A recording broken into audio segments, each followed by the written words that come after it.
Shalom, shalom. Bwana Yesu asifiwe, wana wa Mungu, mahali popote mlipo mnaoendelea kunifuatilia, lakini pia kwa wale ambao mnaendelea kunitazama. Langu jina naitwa Benjamin Mahega. Namtukuza Mungu kwa nafasi na kibali tena ambacho ameweza kukiachia katika siku hii ya leo.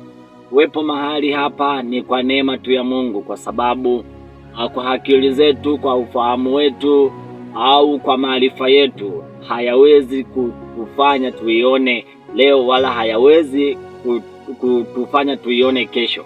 Lakini msaada wa Mungu na neema ya Mungu ndio inatufanya leo tupo wazima. Wengine waliweza kutamani kuiona siku hii ya leo, lakini kwa mambo ya hapo na pale hawajaweza kuiona. Wengine wameondoka kwa ajali, wengine ugonjwa, wengine kwa mambo mbalimbali. Lakini mimi na wewe hivi tunavyozungumza tupo wazima, tunapumua, hata kama kuna udhaifu kidogo wa kimwili, wa kiafya, lakini bado neema ya Bwana inaendelea kutuwezesha sisi tuweze kufanya mambo kadhaa wa kadhaa. Namshukuru Mungu kwa neema tena ambayo amenipa nafasi ya kuwa hapa, angalau tuweze kuzungumza mawili matatu. Najua wengine mlikuwa mmenimisi sana kwa ukimya wa masomo. Ni kwa sababu ya tulikuwa hapo katikati na ujumbe wa wimbo wetu wastahili sifa, ndio umetufanya kidogo tuka stop kwanza katika kazi ya mahubiri ya masomo. Tukaamua tuegemee kwanza upande wa kuhakikisha na wengine pia wanapata ujumbe, wale wapenzi wa muziki, wale wapenzi wa nyimbo za Injili, wale wapenzi wa kufuatilia muziki wa Injili kutoka kwa Benjamin Mahega. Kwa hiyo namshukuru Mungu tumeweza kufanikiwa kuweza kuachia video yetu mpya kabisa, nzuri kabisa. Kwa kweli miongoni mwa video ambazo nilishawahi kufanya alafu zikafanyika vizuri, basi hii inaweza ikachukua namba moja, kwa sababu ni video nzuri, lakini pia wimbo wake na ujumbe mzuri kabisa. Ni wimbo wa baraka. Hata kama unapita kwenye magumu kiasi gani, unastahili tu kumsifu Bwana. Haijalishi upo kwenye gumu gani, upo kwenye pito gani, upo kwenye changamoto gani, lakini ni lazima uendelee kumsifu Mungu. Watu wengi huwa wanapokutana na changamoto huwa wanalalamika, wakati mwingine mtu anajutia. Yani mfano kama Mkristo anapopita kwenye gumu anaanza kujutia, kwa nini niliokoka? Lakini wewe ambaye unajutia kwa nini umeokoka, kuna mwingine anatamani aokoka hata kesho. Kuna mwingine anatamani hata ahubiriwe Injili kesho apate kuokoka. Wewe ambaye upo kwenye wokovu au umepitia toka changamoto kadogo, unasema kwa nini niliokoka? Ningejua nisingeokoka. Hapana. Sasa katika mapito yote unayoyapitia, unayokutana nayo, basi ili Mungu aweze kukuvusha hapo ulipo, wewe endelea tu kumsifu Bwana, wala usimlalamikie Mungu, wala usimjutie Mungu. Leo tena ni siku nyingine ambayo Mungu ameweza kutupa kibali. Kuna somo ambalo tulikuwa tumelianza hapo katikati, baadaye tukatulia kwanza, kwa sababu pia tulikuwa na muda mwingi wa kushuti, kwenda location huku na huku. Lakini pia unajua video pia zinahitaji maandalizi mazuri, so kitu cha kukurupuka tunatoka kwenye usingizi na kurupuka, hapana. Inahitaji maandalizi vizuri, ujipange pia we mwenyewe, kuna mambo lazima yaweke sawa. Kwa hiyo tumetumia muda ambao tulitamani tungeendelea na somo letu, tumeutumia huo muda kuhakikisha kwamba tunaleta video nzuri, sababu ya location, kutafuta location wakati mwingine. Yani mambo ni mengi ambayo tungetumia kufanya kazi ya mahubiri, ya kufundisha, lakini kwa sababu vyote vinatumika katika mwili mmoja, ni viungo ambavyo vipo kwenye mwili mmoja.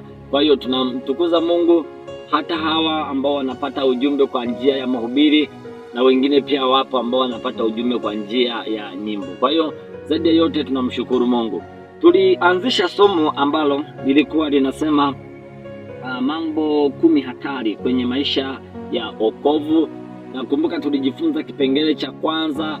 Baadaye wale ambao mnafuatilia kwenye YouTube yangu channel Mwangaza Pasipoangazika, baada ya kuposti hilo hubiri, nilifuata kama masomo mawili hapa katikati kwa sababu huwa hatuendi kwa akili, tunaenda jinsi ambavyo Roho pia anataka. Kwa kuna wakati mwingine nilipata ujumbe au nilitumiwa ujumbe na Roho Mtakatifu nikiwa mazingira fulani, basi niliamua kuleta huo ujumbe afu ili somo nikaliweka. Kwa hiyo kama wewe ndo leo unanifuatilia, ndo unaanza kunifuatilia, basi unaweza ukaenda pale YouTube, tunaangaza pasipo angazika, utaliona somo mambo 10 hatari kwenye maisha ya wokovu. Nilikwambia kuna mambo 10 hatari sana kwenye maisha ya wokovu, na hata kama kuna mengine, lakini leo mimi nimefunuliwa mambo 10 tu ambayo ni hatari sana kwenye maisha ya wokovu. Na usipokuwa makini utakuwa unakesha bure, na usipokuwa makini utakuwa unaingia kanisani bure. Sikiliza nikwambie, kanisani hatuendi kwa sababu tu ya watu kujua kwamba sisi tunaingia kanisani. Kanisani hatuendi kwa sababu tu ya watu labda watuone. Kanisani hatuingii kwa sababu ya watu kututazama kwamba yule anasali sehemu fulani. Tunaenda kanisani tukapate faida ya kuweza kumuona Mungu akifanya kwenye maisha yetu. Tunaenda kanisani ili tuweze kupata faida ya kumuona Mungu akitenda kwenye maisha yetu. Kwa hiyo usipokuwa makini na unapoingia kanisani, aidha wewe unaingia kanisani ili majirani tu wakuone, lakini kikawaida lazima uingie kanisani uweze kumuona Mungu, au uingie kanisani uweze kumuona Mungu akifanya kazi kwenye maisha yako, akitenda jambo kwenye maisha yako. Sasa asilimia ya watu wengi wanaingia kanisani ili tu kujionyesha kwa watu, wanaingia kanisani ili kupotezea tu muda, wanaingia kanisani ili yani yeye anaingia tu ili mradi tukaingia kanisani. Sasa unaweza ukawa unaingia kanisani na unasema kwamba unaenda kusali, usipokuwa makini utakuwa unapoteza muda wako bure. Sikwambii kwamba usiende kanisani, ila hakikisha unapoingia kanisani unaenda kwa lengo gani. Unaweza ukaingia kanisani lengo lako ni kwenda kuvuruga kanisa. Unaweza ukaingia kanisani lengo lako unaenda kuchafua kanisa. Sasa hivyo vyote elewa, unatumika bure. Unapoingia kanisani, niseme wewe mdada, wewe mama, unapoingia kanisani umbea unaanza kuueneza kanisani, alafu unajidai kwamba unaingia kanisani kwenda kumtukuza Mungu. Sasa kazi ambayo wewe imekupeleka kanisani ni kwenda kusababisha ugomvi katikati ya kanisa, aidha kwa wakina mama, aidha kwa wakina dada, kuwachonganisha kwamba huyu alisema hivi, huyu alisema hivi, sijui mchungaji hajui kuhubiri, sijui kitu gani. Sasa wewe unaweza kuwa unaingia kanisani kwa faida hizo, lakini elewa utakuwa unapoteza kazi bure. Ni heri usiingie kanisani ukafungua kijiwe chako cha umbea uanze kupiga, kwa sababu utakuwa unahukumiwa dhambi ambazo wakati mwingine, yani hata kama Mungu anasamehe dhambi, lakini kuna dhambi zingine asisamehe kabisa, yani asisamehe kabisa. Dhambi ya kwenda kuchonganisha watumishi wa Mungu, dhambi ya kwenda kuchonganisha wana wa Mungu, kondoo wa Mungu waliopo ndani ya hekalu, wanamsifu Mungu, wanamwabudu Mungu, unaenda kuwachonganisha. Mwisho wa siku kati ya hao watu kinaondoka kikondoo kimoja, kinaacha wokovu kwa sababu ya wewe ambao unaenda kuchonganisha. Ni miongoni mwa dhambi kubwa sana, ingawa tunasemaga hakuna dhambi kubwa na ndogo, lakini ni miongoni mwa dhambi ambayo pia Mungu inamchukiza sana. Sasa nilisema mambo 10 hatari kwenye maisha ya wokovu. Nilikwambia kutokuwa muombaji. Moja ya mtu hatari sana kwenye maisha ya wokovu ni yule ambaye sio muombaji. Na sehemu ambayo shetani anaitafuta ni sehemu ya wewe muombaji kukubinya hapo kwenye uombaji. Yaani shetani hatafuti mwimbaji. Naomba tuelewane. Kwa sababu sasa hivi kipaumbele cha watu, wanawapa kipaumbele waimbaji, kwamba ni watu ambao wanatumika sana. Ngoja nikwambie, unaweza kawa mwimbaji lakini kama hauna maombi, shetani kukubinya ni kitu kidogo sana. Shetani anaweza kukubinya pamoja na uimbaji wake. Lakini mtu ambaye ni muombaji, mtu ambaye muda mwingi anamiminika kwenye maombi, shetani hawezi kumgusa. Kwa sababu gani? Na ndo sehemu ambapo shetani kwa sasa anapatafuta. Wewe kama ni muombaji, upo kwenye hatari kubwa sana ya kutafutwa na shetani, kwa sababu anajua shetani unapokuwa unaomba kuna moto ambao unatoka kwenye maombi ambao yeye unaenda kumwangamiza. Sasa huo moto shetani anautafuta auzime. Kuwa makini sana kuchunga muda wako wa maombi. Na kama wewe ni muombaji, ongeza sana spidi ya kuomba. Usipunguze hata kidogo kwenye kuomba. Omba kabisa, kwa sababu ndo wakati wako wa kuendelea kuomba. Sasa somo leo la pili somo la pili linasema kutokuwa na muda wa ibada. Kutokuwa na muda wa ibada miongoni mwa watu hatari kwenye maisha ya wokovu. Yaani wewe kama umeokoka, hatari sana usipokuwa na muda wa ibada. Yaani ni miongoni mwa watu hatari sana ambao kazi yao wao wanasubiri Jumapili by Jumapili. Yaani hawa watu ni hatari sana kutokuwa na muda wa ibada. Sikiliza nikwambie, ibada inakufanya wewe uwe karibu na Mungu. Ibada inakufanya wewe hata kile unachokiwaza wakati mwingine kinakuwa kinawaza katika kimungu, kwa sababu unakuwa na muda wa ibada. Sikiliza nikwambie, watu wanasemaga kwani nikienda kanisani na ambaye hajaenda kanisani kuna utofauti gani? Sinaweza nikakaa tu nyumbani nikamwabudu Mungu. Sikiliza nikwambie, kukaa nyumbani sio shida, wala kwenda kanisani sio shida. Shida ni kwamba lazima uwe na muda wa ibada, wa kumwabudu Mungu, wa kumsifu Mungu, wa kumtukuza Mungu. Usipokuwa na muda wa ibada ni hatari sana kwenye maisha yako. Na ndo maana wengi wanapokuwa wapo kwenye maisha ya chini huwa wanazingatia sana muda wa ibada. Yaani miongoni mwa watu ambao naweza nikasema huwa wanazingatia sana ibada ni watu ambao wapo kwenye maisha ya chini, kwa sababu wakati huo anazingatia ibada ili kupitia ibada Mungu aweze kutenda jambo kwenye maisha yake.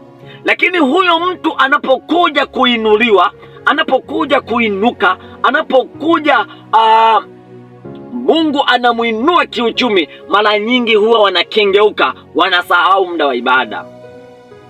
Mungu anapokuja kufungua milango ya maisha milango ya baraka kwenye maisha yako, anakufungua, unapata mtaji wa duka au unapata mtaji wa kitu fulani, wengi huwa wanasahau muda wa ibada. Anathamini biashara yake kuliko kuthamini muda wa ibada.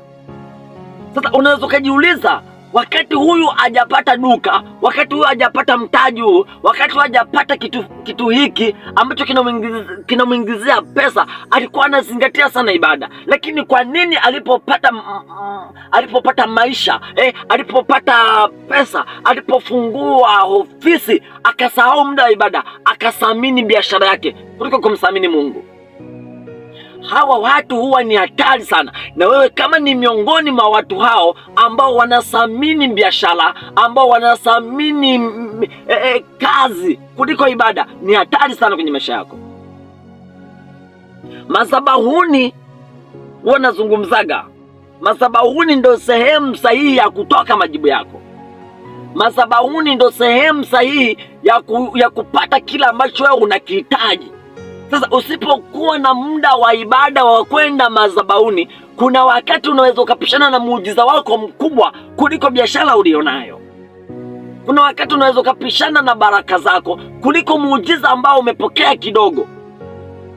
Nyie wakina mama, mnapokuwa hampati watoto, mnapokuwa mnalia ili mpate watoto, mnapokuwa mnamlilia Mungu mpate mimba ili mzae watoto, huwa mnazingatia sana muda wa ibada. Mnazingatiaga sana kwenye habari ya neno la Mungu, na hamkosekani kwenye maombi, hamkosekani kwenye ibada. Muda wote mpo kwenye ibada. Kwa sababu gani? Kwa sababu mnalia Mungu awape muujiza wa watoto, mnalia Mungu awape muujiza wa familia, mnalia Mungu awape muujiza wa watoto. Lakini mnapokuja kupata mimba, mnapokuja kujifungua kabisa, ndio kabisa, yani mnasahau kabisa habari ya ibada. Yaani mnasahau kwamba kuna wakati mlikuwa mnalia mpate muujiza wa watoto, lakini Mungu anapokuja kufungua watoto, mnasahau kabisa habari ya ibada.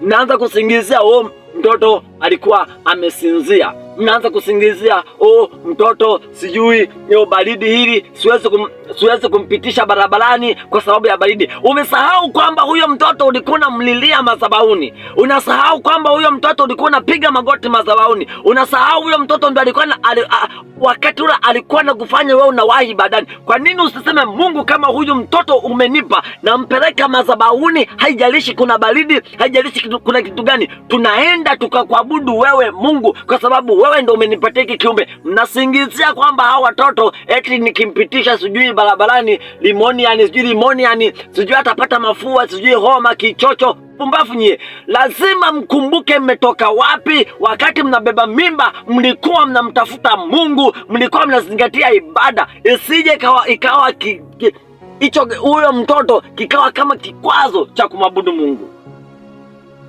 Sikiliza nikwambie, katika kitabu cha Maandiko tuangalie watu ambao walikuwa wamezingatia muda wao pia wa ibada. Katika kitabu kile cha Matendo ya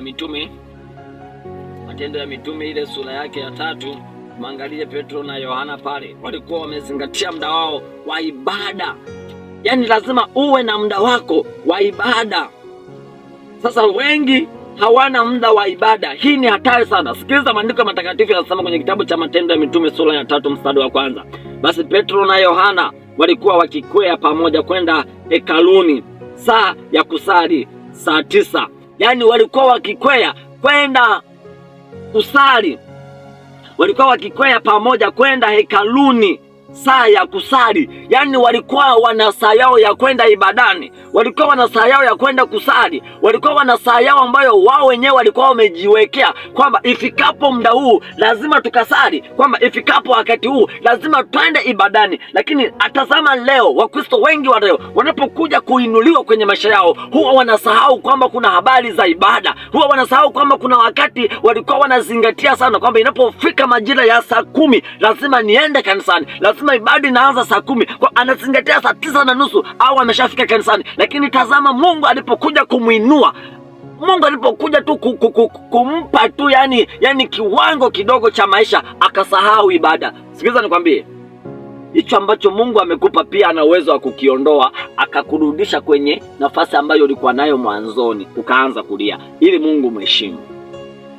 Unajua kwa nini? Unaweza ukajifikiria, ngoja nikwambie, jichunguze sana. Unaweza ukafikiria, kwa nini Mungu mimi hanipi? Kwa nini Mungu namuomba kitu hiki hanipi? Elewa, Mungu ameshajua nia na kusudi lako. Unawaza nini? Mungu anatazama kabisa kwamba leo mimi Mungu akinipa gari kama hii, basi nitaacha kumwabudu. Yaani Mungu tayari ameshajua kwamba haka kajamani kakapa gari haka, nikimpa gari huyu jamaa, yani anataka awakomeshe watu au anataka awaringishie watu. Kwa wakati mwingine Mungu hakupi kwa sababu ya kitu ambacho unakiwaza. Sasa Mungu anawaza hivi, huyu nikimpa biashara ya mtaji wa milioni 3 ataweza kuendesha? Sasa anawaza vyote hivyo, anakuja kubaini kwamba hauwezi ukaviendesha wala hauwezi ukavimudu kwa wakati huo. Lazima utaacha njia ambayo vimekusababisha ukavipata hivyo vitu. Kuna wakati haupati kwa sababu nia yako sio nzuri katika habari za Mungu. Nia yako sio njema kwenye habari ya kumtumikia Mungu. Nia yako sio nzuri kwenye habari ya kumsifu Mungu. Nia yako ni kwamba utakapopata unamsahau Mungu. Na ndio maana Mungu hakupi, anataka kwanza umsifu mpaka Mungu atakaporidhika sasa kwamba yes, umenisifu vya kutosha, shika hivi hapa sasa. Hata kama ukipotelea huko, basi mimi yani ndivyo hivyo ilivyo. Ni kwamba Mungu haachili baraka kwenye maisha yako kwa sababu ya hicho unachokiwaza. Kwa miongoni mwa watu hatari sana kwenye maisha haya tulionayo ya wokovu ni kwamba watu hawana muda wa ibada. Tenga muda wako wa ibada, mwana wa Mungu. Tenga muda wako mzuri wa ibada. Usiache kumsifu Mungu wala usiache kumtukuza Mungu. Jitengee nafasi nzuri ya kuendelea kumlilia Mungu. Tenga muda wako vizuri wa ibada. Na ndio maana nilikwambia juzi, lazima uwe na muda wako pia wa maombi.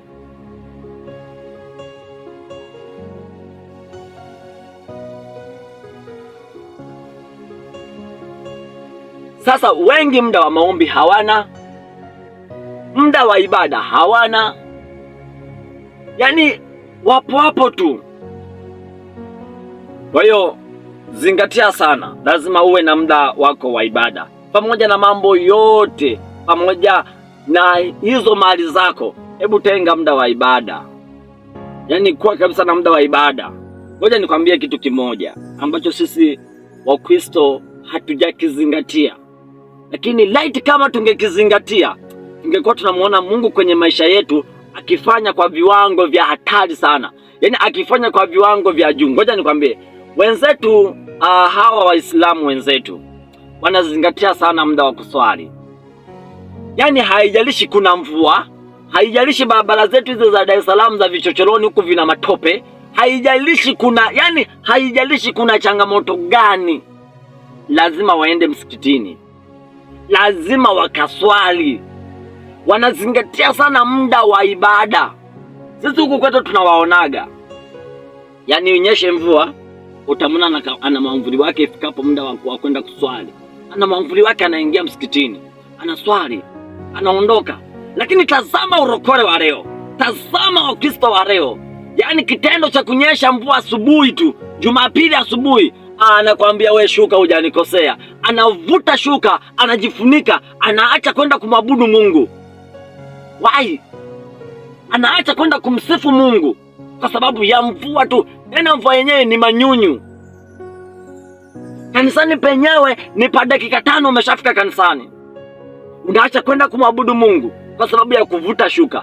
Sasa nikwambie, kuna wakati mwingine tunamchezea Mungu. Unaweza ukavuta shuka, kupitia shuka humo ukakata roho. Mungu ndo yaani Mungu, unamwona Mungu sio wa thamani sana kuliko shuka.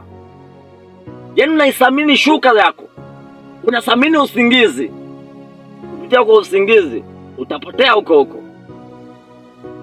Kwa watu hatari kwenye maisha haya tulionayo ni watu ambao hawana muda wa ibada kwenye wokovu. Mwana wa Mungu, kama umeokoka, usipokuwa na muda wa ibada, utakuwa unafanya kazi bure. Yaani utakuwa unatumika bure. Lazima uwe na muda wa ibada.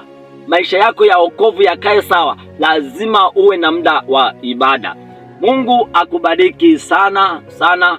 Naitwa Benjamin Mahega.